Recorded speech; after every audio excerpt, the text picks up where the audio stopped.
Patrik Laine had 12 goals in his first 18 games with the Habs. Montreal won 12 of those 18. Now, he doesn't have a point in his last 4, and the Habs have lost all of them, and Laine got benched. Frankie, is the honeymoon over for Patrik Laine? Sure, you could say that the honeymoon is over. Patrik Laine needs to be better at 5-on-5. He has to produce when the conditions are not suitable for what he usually does. Rip in power play one-timers. So he needs to find a way to contribute a little bit more because, quite frankly, Gino, this team earned the right to be in the playoff hunt by playing a certain way. They need everyone to play that same way. And if the standards are going to be there for the best players, the bottom tier players, well, Patrik Laine has to meet those standards as well. So as much as the group needs to play better, Patrik Laine has to continue to play better, especially at 5-on-5. He can. It's just a matter of time, but there is a certain standard that has been established in Montreal, and Patrik Laine, along with the other players, have to continue to meet that standard. Yeah, I would agree with you, Frankie. I mean, 11 of his 18 points have come on the power play. And you know this guy is an offensive producer, so he doesn't have to be outstanding defensively. But as a coach, you have to find a way to get that buy-in at 5-on-5, as you mentioned.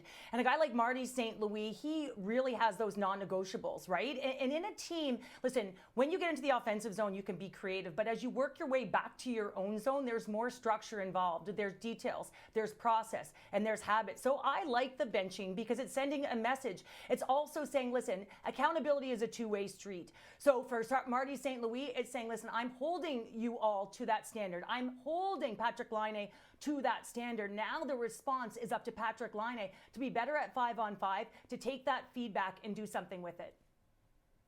Guys, starting a week before Christmas, the Habs went on a 6-week tear. They had one of the best points percentages in the entire league, and they climbed into a playoff spot. Now, 5 straight losses. They've tumbled to 6 points out. Was that just a mirage?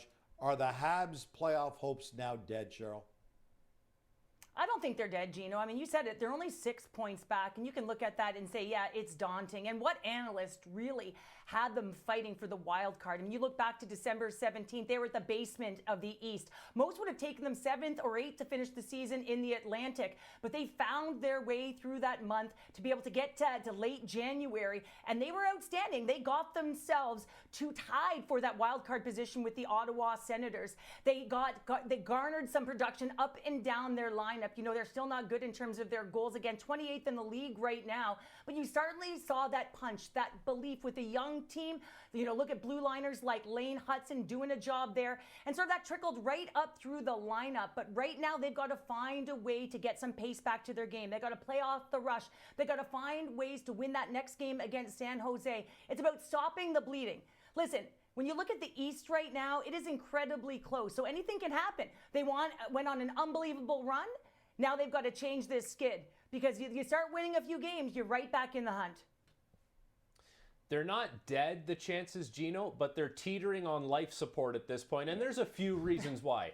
Not having Caden Goulet in the lineup is a massive blow for this team. What he's able to do on a night-to-night basis, moving the puck, defending, playing against top lines, they don't have anyone who can replace him easily. So that's a massive loss. They're also not exactly a 4-line team the way they were when they were cooking like you talked about. Not having Emil Heineman on arguably the best 4th line in the NHL that other teams didn't really have an answer for at the time, that has really hurt them. So the schedule and the games and the rigors of it is definitely catching up to this group. But it's not over yet, because if you looked at what has happened around them, there was a point where Detroit won 8 of 9, then lost 3 in a row. Well, they didn't move in the standings. Now they've won all these games again, and they're in a playoff spot. There were points where Ottawa couldn't win a game, couldn't score a goal. Now they're in a playoff spot. It's about who's going streaking at the right time.